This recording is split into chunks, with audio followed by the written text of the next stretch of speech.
Bonjour à tous, camarades et citoyens, camarades et citoyennes. Les mots camarades et citoyens, camarades et citoyennes seront tout à fait appropriés pour cette vidéo parce qu'on va parler à la fois d'ennemis du socialisme, communisme et de la République et de la démocratie. Tout ce qui est associé aussi, souveraineté, universalisme, matérialisme, des ennemis de la gauche des ennemis de la gauche authentique, puisque nous allons parler des pseudo-écolos bobos, des bobos pseudo-écolos d'Europe Écologie Les Verts, les Verts. La gauche, entre guillemets, bobo. La gauche caviar, gauche quinoa, si vous voulez. Donc, nous allons lire, encore une fois, faire une lecture d'article de Marianne, un de ses ennemis à la fois du socialisme et de la République, que sont les écolos.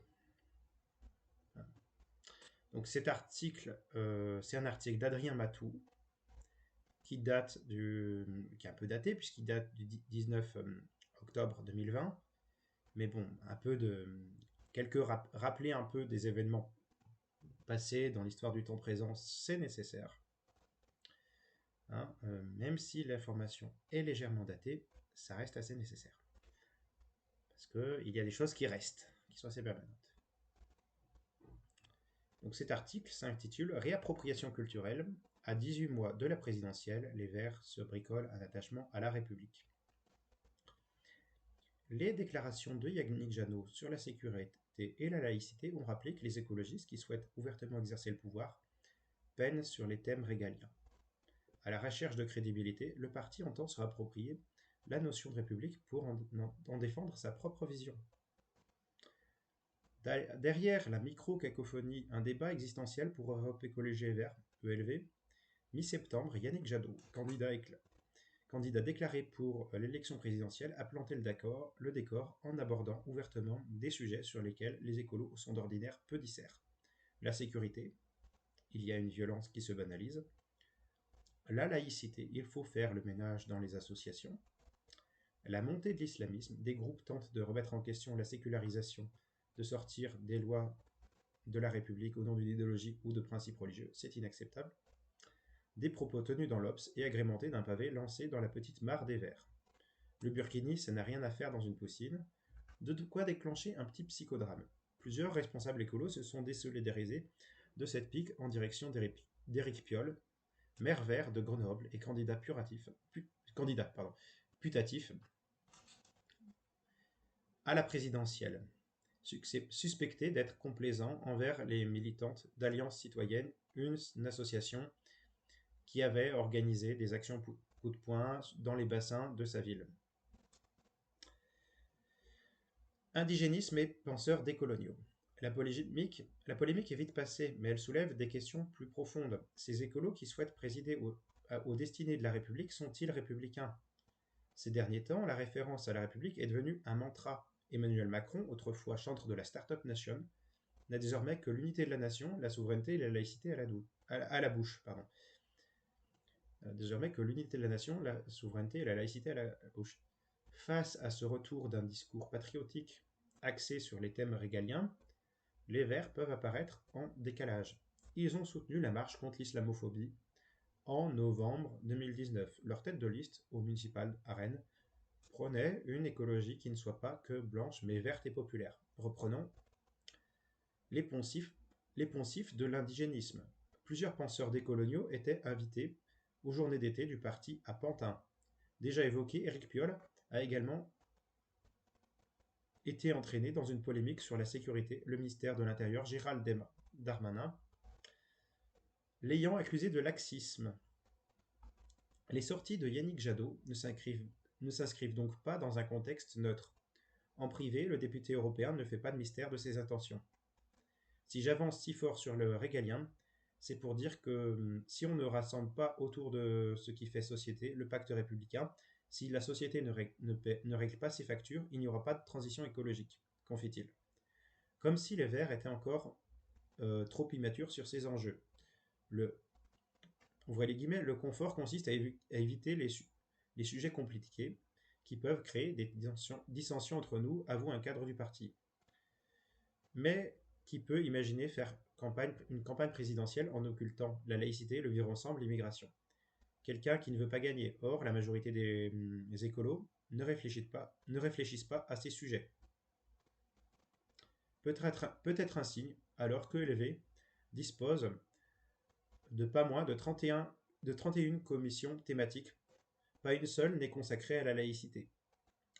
L'eurodéputé David Corman reconnaît à demi-mot le manque d'appétence de son parti pour ces thématiques. Certaines forces politiques ont un intérêt objectif à installer le champ de bataille sur ces sujets-là. À ELV, on ne pense pas que nos libertés individuelles sont davantage menacées par l'extinction massive des espèces ou le numérique que par 3 femmes qui mettent un burkini. Marseillaise et défilé militaire. L'histoire des Verts, parti libertaire, fédéraliste et décentralisateur, ne le prédestine pas vraiment à la défense de la République indivisible. L'ex-eurodéputé Alain Lipietz se remémore les affrontements très durs avec Jean-Pierre Chevènement, quand tous cohabitent au sein du gouvernement de la gauche plurielle à la fin des années 1990. Le soutien au régionalisme et le droit à l'autodétermination sont dans l'ADN des écolos, poursuit le vétéran du parti.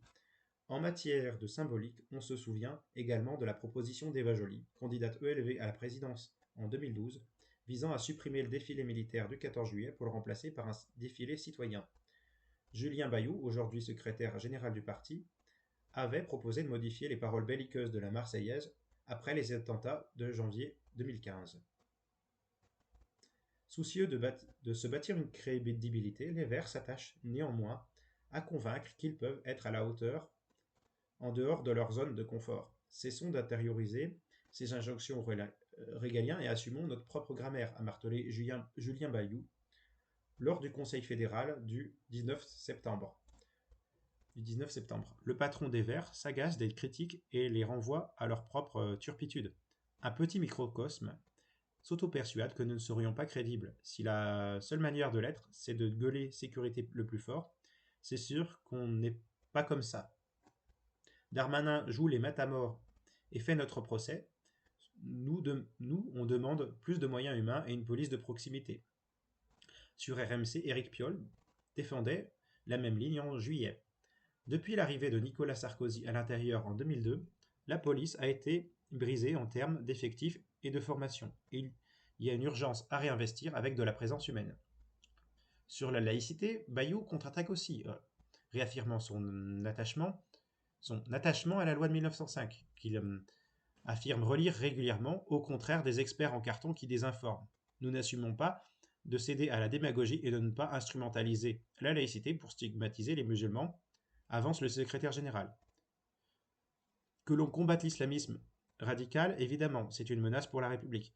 Mais si des personnes veulent combattre les musulmans, elles doivent assumer que ce n'est pas ça, la laïcité. Vision girondine. Le malentendu tient peut-être au fait que la référence à la République en France se conjugue avec le jacobinisme. En plus, l'attachement aux principes républicains, liberté, égalité,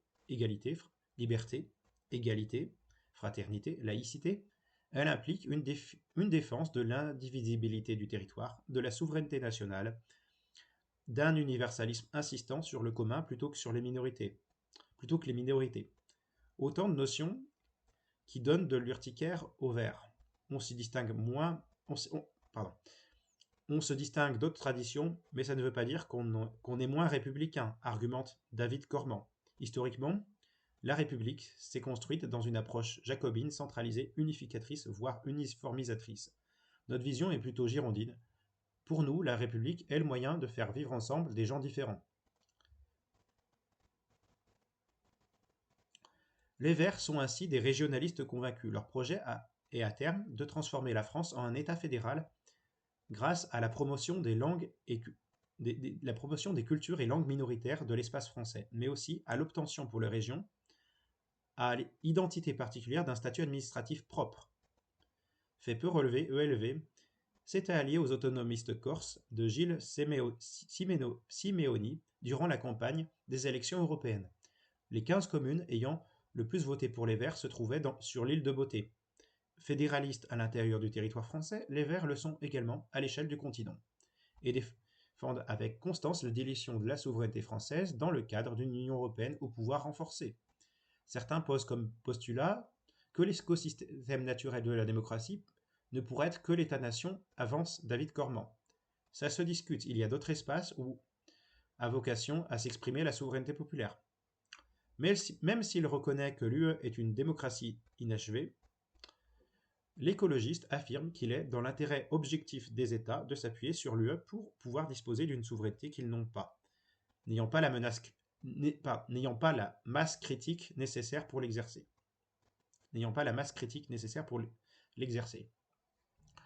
Plus globalement, les Verts rejettent la notion de république vue comme un bloc, assimilant autour d'une culture unique. Plus globalement, les Verts rejettent la notion d'une république vue comme un bloc, assimilant autour d'une culture unique. On peut appartenir à plein de communautés différentes, des communautés culturelles, historiques, revendique Éric Piolle. Je suis basco-béarnais, je le resterai toute ma vie et j'entretiens ses racines. Pourtant, on a un rapport direct à la France. Alain Lipietz appuie « La défense des minorités fait partie de notre bagage spontané. La République a cette tradition d'utilisation perverse de l'universalisme pour faire perdurer les injustices. Quand on s'est battu pour la parité homme-femme en 1995, on s'était déjà heurté aux universalistes républicains. Les écolos reprochent aux républicains de proclamer une égalité abstraite et hors sol. Certains veulent accaparer la République, en font un argument d'autorité pour défendre une vision figée, alors qu'elle est née pour lutter contre les conservatismes. Tense David Corman. En somme, les Verts ambitionnent de faire du triptyque liberté, égalité, fraternité un programme, là où certains n'y voient qu'une devise, pour reprendre le mot d'Edgar Roskis, journaliste du Monde diplomatique décédé en 2003. Reste à savoir si une République française fédérale privée de souveraineté est le meilleur moyen pour y parvenir. Voilà. Donc voilà, cet article d'Adrien Matou a bien résumé le truc.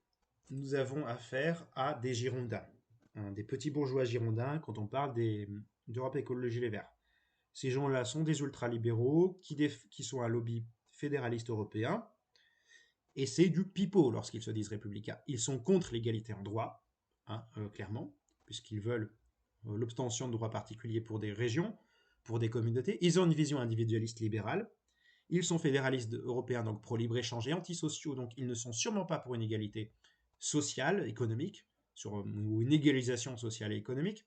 Ils sont pour creuser l'inégalité de richesse qu'ils proposent avec le fédéralisme européen, sachant qu'il n'y a rien de démocratique. Ils parlent de démocratie inachevée en parlant de l'Union européenne, qui n'est qu'un conglomérat de lobbies, qui n'est qu'une union de lobbies financiers. L'Union européenne, c'est un fascisme financier. On ne peut pas la qualifier même de démocratie inachevée. C'est une zone de libre-échange, c'est ce qui prive les États de la souveraineté monétaire.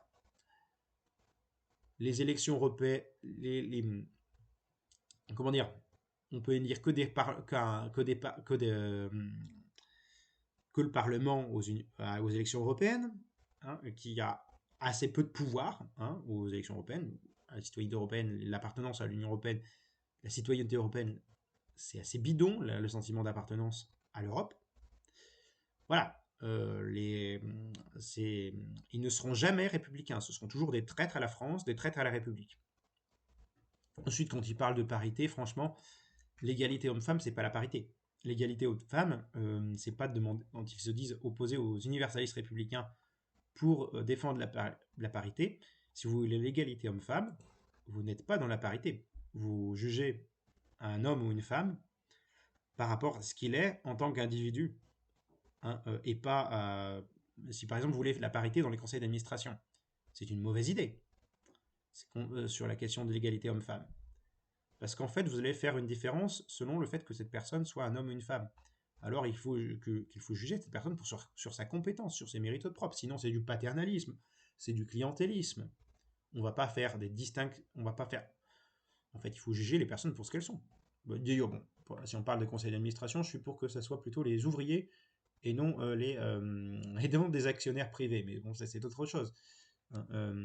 Qui gère que ce soit un système collectif, qui est une gestion collective des entreprises. Mais bon, contre gestion collective des entreprises qui s'oppose au projet européen au discours antidémocratique et anti-républicain de nos chers écolos, hein, qui ne défendent pas la laïcité, qui vont jusqu'à aller dans l'indigénisme racialiste et l'islamophilie, oui, la plus décomplexée, qui vont cracher sur la laïcité, cracher sur l'universalisme, qui n'ont rien de matérialiste, hein, faut le dire. Ils représentent à la fois, si vous voulez, ce sont des petits bourgeois à la fois antisociaux et anti-républicains, Europe Écologie Verts. Donc il ne faut absolument pas, il faut absolument pas qu'il y ait à gauche de gens qui soutiennent ces gens-là, soutiennent une alliance avec ces gens-là. Europe Écologie Verts est un parti anti-républicain et antisocial. C'est un parti de libéraux, de petits bourgeois, de girondins. Il ne mérite pas le soutien d'une personne qui est réellement de gauche. Hein, ce sont des gens qui sont des ennemis de la souveraineté de la France, qui sont un lobby européiste, un lobby germano-américain. Donc, surtout, c'est des gens qui haïssent les valeurs républicaines françaises, qui haïssent la classe ouvrière, qui sont des petits bourgeois arrogants. Vraiment, si vous voulez défendre le socialisme, si vous voulez défendre la République, si vous êtes de gauche, ne votez pas Europe Écologie Verts. Opposez-vous à Europe Écologie Verts. Dénoncez-les avec véhémence. Parce que ces gens-là sont nos ennemis. Qu'ils se donnent une image progressiste ou de gauche, ces gens-là sont des menteurs. Ils sont des menteurs lorsqu'ils se disent républicains, ils sont des menteurs quand ils disent qu'ils veulent faire une politique sociale. Ils veulent faire une politique antisociale, ultra-libérale. Le fédéralisme européen, c'est défendre une zone de libre-échange. Voilà. Voilà. Voilà. J'ai dit les choses. Sur ce, camarades et citoyens, camarades et citoyennes, parce que les choses doivent être dites, je vous souhaite de prendre soin de vous. Raison, égalité, nous vaincrons, camarades.